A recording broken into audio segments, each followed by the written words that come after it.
Welcome back to the Crimson Chat, where we bring you stories behind KU's most exciting breakthroughs. I'm your host, Jaden Hill, and today we're talking about farms, fungi, and the future of innovation with Dr. Shyam Sathyamoorthi, one of 6 researchers selected for KU's new Rock Chalk Ready program.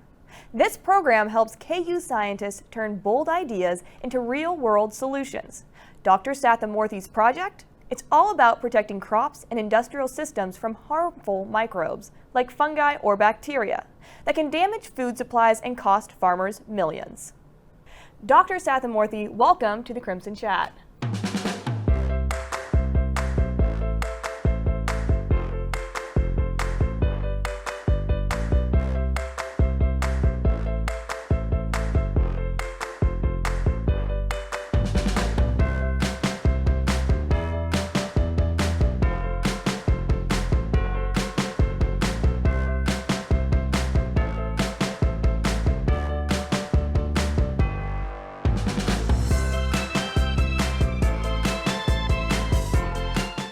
To get started, let's talk about your Rock Chalk project. You're developing new treatments to fight off fungi and bacteria in agriculture. Why is this such a big issue? Yeah, so my main focus wasn't to treat pathogens in crops. So I started my career focusing on antibiotics to treat people. But as my research program branched out, I started looking at, okay, what are the other applications for our research? And so just like people get sick, crops also get sick, right? And so the question was, okay, can we use our synthetic organic chemistry reactions to make molecules that could potentially be protective agents for crops? And so, as you probably know, right, pathogens that affect plants can have a huge burden on the world's economy. And so that's why developing new pesticides, especially things that overcome resistance. So just like we're seeing resistance in humans, a lot of the agents we're using for plants are not working anymore. So now we need better, cost-effective, and also environmentally friendly pesticides. Because historically, if you look at a lot of the pesticides that are being used, they were incredibly toxic, right? So you might have seen that book, Silent Spring, right? Yes. Where some of these molecules were killing not just the plants, but anything that ate the plants as well, right?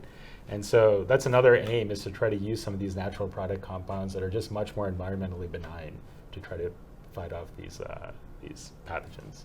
And your work focuses a lot on microbes. How do those affect crops? I mean, what does that look like?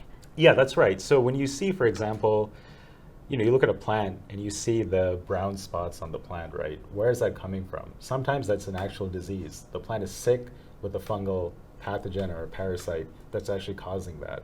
And so we're trying to actually kill those fungi. And so that's where the microbes are, the microbial origin, you could say. And you touched on this a little bit, but I want to talk about how your approach is very different from what we've seen in the past. Like you said, you brought up Silent Springs. That's the book that everyone talks about when it comes to that type of spraying crops and different things. But how is your approach different, and how are you using natural agents? Yeah, that's right. So we work with compounds called natural products. So natural products, they're called natural products because they're derived from nature. So some bacteria or some fungus actually naturally produces these compounds. And so it's very interesting. Natural products chemistry has been going on for hundreds of years. But the real chemistry where people understand what's going on, you could say maybe 50 to 70 years. But what that means is somebody goes out and actually isolates this compound from nature and then tries to figure out what is the molecular structure, and then chemists try to synthesize it and then make derivatives of the compound, right? And so my lab focuses on natural product synthesis.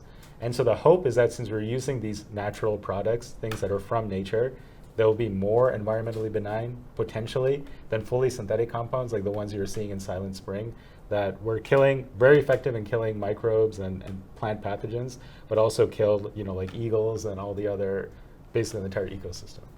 Yeah, and can these products that you're creating be used in the same way? Like, for example, with crops, they use crop dusting to apply those. Can your systems be used, or is there going to have to be new systems set up to use the different things that you're making? No, we're making these chemical compounds, and so if you can get them in the formulation where you could spray them, you could potentially use that. So the project that I proposed for this rock chalk program was on kasugamycin. And kasugamycin is used in Japan right now as an agricultural fungicide. So it is commercially used. It's not used in the US, and I'm not 100% sure why. But the idea is, can we make derivatives of that compound that could potentially be used for crop protection? Okay. And speaking of your Rock Chalk Ready project, all it is about is like helping grow ideas. What kind of support do you receive from the program? Yeah, so the program, it's a pilot project. So they give me some funding to support a student or a postdoctoral fellow, some money for reagent consumable costs.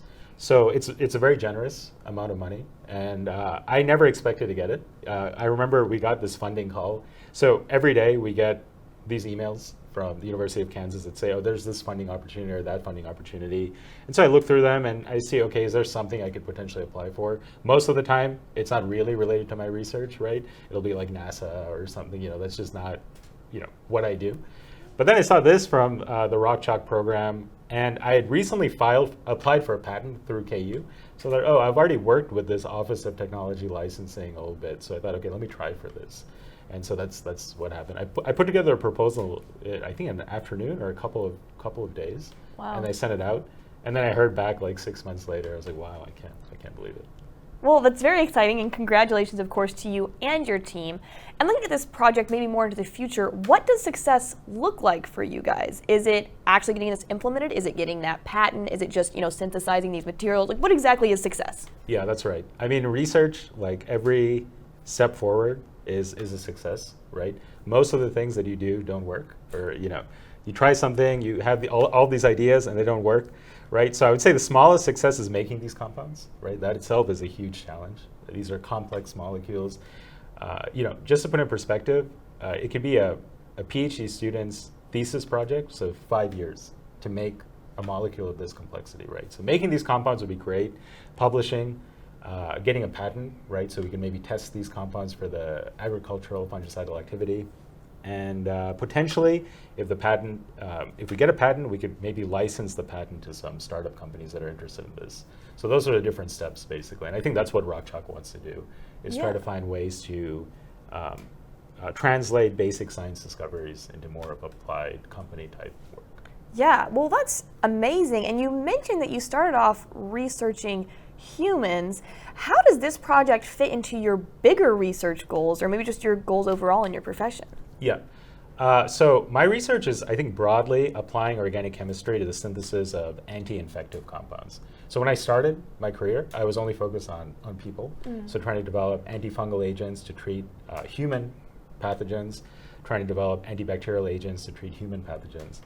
But as my career has grown a little bit and I've started to branch out, I formed a collaboration with a group of people at the USDA in Mississippi, Oxford, Mississippi. So the USDA, as you know, it's an agricultural organization. They're focused primarily on crop protection and ways of increasing crop yields and things like that. And so that's how I got interested in the agricultural side. And so kasugamycin, again, at first when I looked at kasugamycin, I wasn't thinking at all about the activity. I was just looking at the molecular structure, and I thought, maybe we can apply one of our lab's reactions to making this molecule. That's where I was, where my head was. But then we actually finished the molecule. I had a really talented postdoctoral fellow who finished the molecule. And then when we finished the molecule, I thought, okay, what are the applications of this? So a lot of times in basic science, you do things because you're just interested in it. It's very similar to art or music, for example, right? I think if you talk to an artist or a musician, even if they have like a huge hit, very rarely, almost never, it's not like, I wanted this hit, and so I wrote this song, right? It's generally, I was interested in this, I was feeling this emotion, and then I made this, and it happened to be successful. It's the same thing in science. Most of the time in basic science, you're driven just out of your own curiosity. There's this creative aspect in science. You're saying, no one's done this before, maybe I can do this, right? And so that's how it started, and then it became, there were some applications, and so that was the lucky part. Most of the time, there are not any direct applications, in scientific research. Yeah, and you've mentioned that you've worked with quite a few people on this journey, and you have students right now, PhD students and graduate students in your lab. What is that like? What are their roles in this, and how do you lead a team? Yeah, so I work mainly with postdoctoral fellows. I do have one master's student right now, and I did have a PhD student who graduated a couple of years ago, and now she's a postdoc at UNC Chapel Hill. So postdoctoral fellows are a bit more advanced. They have already done their PhD, and they're doing some advanced training with you. And so I try to treat them more as colleagues rather than people who work for me. I mean, of course, at the end of the day, I'm the principal investigator, so I do have most of the say in terms of the ultimate project directions. But I really try to give them the freedom to come up with ideas. I think research is really fun when you're the one who's driving the project. It's not so much fun when somebody's telling you, okay, I want you to do these experiments today, these experiments tomorrow. What you really want is the person who you're working with, you can come up with the ideas together, but you want them to be driving the project. And so I try to give my students the freedom. I check in with them once a week just to see, okay, what happened last week? Anything interesting? Anything that you're struggling with? Maybe I can help. But then within the week, I try to just leave them alone. And just, when I was a student, I really appreciated the freedom from my advisor. And so I try, within reason, to be the same way in my own group. Absolutely, and you talked about how a lot of these things that you create and the applications are usually not applicable to the real world. How do you get maybe those people that you're working with, even colleagues, to think about these discoveries and apply them to different areas, just like you did with originally looking at maybe the human body and then just this thing and then applying it now to agriculture? Yeah, so a lot of times, and this is really relevant when you're trying to get research funding, you can be very interested in something. It could be you're interested in it because of some very abstract or theoretical concept. But in order to get funding, you have to convince people that are generally not in your field, okay, why should we work on this, right? Because we have a finite amount of money, a finite amount of resources. Who do we give some of that money to? And so that's where you really have to think about, okay, how do I frame this in more of a broader way so I can work with people from, convince people from different fields that this could be interesting to pursue. And so with this project, what is your little abstract, would you say? Like if you were going to present to somebody about trying to get either funding or interesting, whatever, what is your abstract for this project? Yeah, so for the rock chalk project, I was thinking, once we finished the molecule, I was thinking, what are the applications? And since kasugamycin is an agricultural fungicide that's used in Japan, it was very logical to try to think, okay, can we make derivatives of this molecule that potentially we can use in the United States for crop protection? And so the idea there is then maybe we can patent this work later and then maybe license the patent to maybe a startup that's interested in crop protection agrochemicals. And so that was basically the synopsis of the project. So you've received a lot of funding from the NIH. What does that funding look like, and how does that support you to maybe take even risks within your research? Yeah. So the grant from the NIH was a 5-year grant, and it was really generous. And that mechanism actually gives you a lot of freedom because it's called an R35 grant. So it's different from the traditional R01 mechanism of the NIH, where the R01 basically you propose something and you have to work on what you propose. The R35, you propose some general project areas, but within those areas you can work on any project you want. And so it's really the most freedom that I've seen in terms of federal funding, where a lot of grants, it's pretty much you have to work on exactly what you're proposing. And the problem in science is that you never know where the science is going to go. You have some hypothesis. Most of the time, what you want doesn't actually work, and something else happens. And so having the freedom to pivot into something else is very important when you're doing this kind of research. And is there any other ways that the Rock Chalk program is supporting you other than just funding? Have you gotten any extra maybe doctoral fellows that have joined your lab? Is there any sort of publications following you or anything like that? Yeah, actually, so I just got an email from them yesterday that you can actually meet with people who are interested in starting companies based on this type of research. And so that's something, that's a world that I've never been a part of, like the business world, starting companies based on basic science research. So that'd be something I could definitely learn a lot from, I think, moving forward. And speaking of that, you're working with KU Innovation Park in the School of Business. What is it like teaming up with business students and now getting into marketing? Yeah, that's right. So I actually haven't started that part yet. Okay. That's what I think that email was about. Okay. So I need to reach back out to them. And when we get a little bit further along in the project, I think that would be the right time to do that. Gotcha. And what are some of the biggest challenges when it comes to a scientific idea and then making it marketplace? Yeah, that's right. There's so many challenges. I mean, the scientific ideas generally are very abstract. And so the first hurdle is getting those ideas to work to some extent. They don't have to work exactly like you plan, but trying to get some interesting results out of them. That itself is a huge hurdle. Then when you get those results, then you have to think in a more applied way. What can we actually use these results for? That part is also not obvious generally. Sometimes it's easy, like with kasugamycin, it was pretty easy to figure that out because kasugamycin is an agriculturally used fungicide. But for example, if you're designing new organic reactions, which is another big part of our lab, it's developing methods of making these molecules. A lot of times we develop a reaction and then I sit and I think, okay, what can we actually use this reaction for? And it's not obvious most of the times, right? Like, why do we even need this reaction? How is this reaction different? Or how will it help chemists do things that they couldn't already do, right? Chemistry has been going on, since 1850, organic chemistry. So there's a lot out there. And so every new discovery, you're placing this huge historical context. You have to try to figure out, okay, what am I bringing to the table, basically? And for researchers who are applying to get funding, whether it be NIH, whether it be even the Rock Chalk Convention, they weren't, maybe picked, what advice do you want to give them when they're refining those ideas and thinking about what to put in that quote-unquote pitch? Yeah, that's right. So, so the first thing I would say is that I would tell them, don't connect your view of yourself as a scientist to success in funding or in terms of publications. So what I mean by that is, you can have a really good idea. You could write a really excellent grant. You could write a beautiful paper, and it could get completely rejected. Okay, and the reason this happens is that there's so many more talented and competent people than there are opportunities. So it's the same thing when you apply to a university. It's anything, right? 10% of proposals get funded, 5% of proposals get funded, right? There are definitely more than 5% of people that deserve that funding, right? So the first thing I would say is just don't worry about it.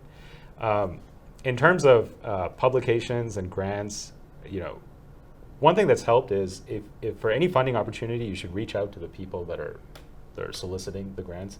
Try to talk to them and see, okay, what is it that they're actually looking for? And then try to maybe tailor your idea to some extent for that funding opportunity, right? So if an opportunity, for example, Rock Chalk is about commercialization, right? You don't want to write just a theoretical proposal, right? You want to say this has some applicability down the line, right? So it's an idea. It's it's having your idea, but then I guess being flexible enough to maybe tailor it. But I can tell you, I've written some grants that I think were, some of my best grants, and if you look at the reviews, they do not correlate to what I was feeling when I wrote the grant, right? Same thing with the publications. Some of my favorite papers were the ones that were rejected the most. Trying to get them through. So peer review process, it's definitely imperfect in terms of selecting, I would say, things that are impactful. And the reason for that is it's very hard to know, right? It's very hard to know 50 years from now what's going to be impactful, right? 100 years from now what's going to have impact. And a lot of times we're doing things and in the moment it might look exciting, but 20 years from now nobody is probably going to pick that paper up and read it. But then something else that today nobody even thinks is important might have huge implications because somebody else makes a discovery and then those two things connect into a huge, Yeah. And research, thinking about it is always thinking about the future, right? And so speaking of that, for you, what does the next big project look like, or do you have one? Yeah, that's right. No, I'm always thinking about ideas in terms of things to do. Most of my projects probably still fall into the human space, where my NIH grant is my major source of funding. So I'm always thinking about new antibiotics to treat drug-resistant infections in humans, right? So antibiotic resistance is a huge problem. Everybody knows that.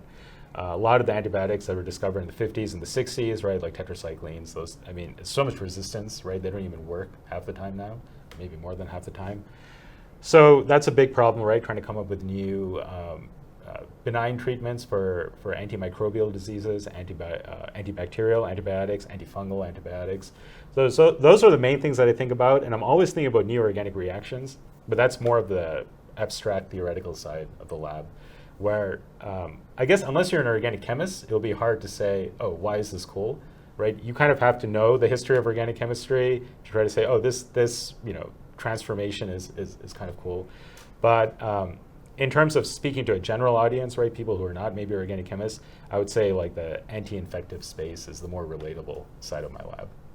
Absolutely. And what is it like to work in KU's ecosystem as an innovator? Yeah, I really have enjoyed my time at KU. So I started my independent career at KU. So I did my graduate school, and then I applied. In my last year of my graduate program, I applied, nationwide. So I got a position at KU, fortunately. And KU gives me a lot of freedom. So I'm in the School of Pharmacy, so I interact with PharmD students. I didn't have any exposure to the pharmacy world at all until I came to KU. I have beautiful lab space on West Campus. I've been to many state schools, and I can tell you that KU has some of the best lab spaces I've seen.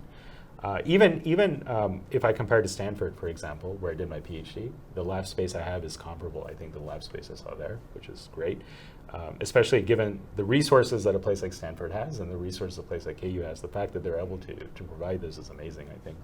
And so, yeah, I've enjoyed my time here. And I've had really good colleagues and good students, and so, yeah, I don't have any complaints. And what's your favorite part of your work? The favorite part of my work, I would say, is the creative freedom to do what I want on a day-to-day basis. And so that's the true privilege, I think, of being a professor and having your own lab. You don't have anybody, you don't have a boss, basically, that you have to answer to on a day-to-day basis. You don't have a company that's setting your agenda. You're basically self-employed to an extent where, you still have obligations. You have to teach classes. You have departmental obligations. You have obligations to university.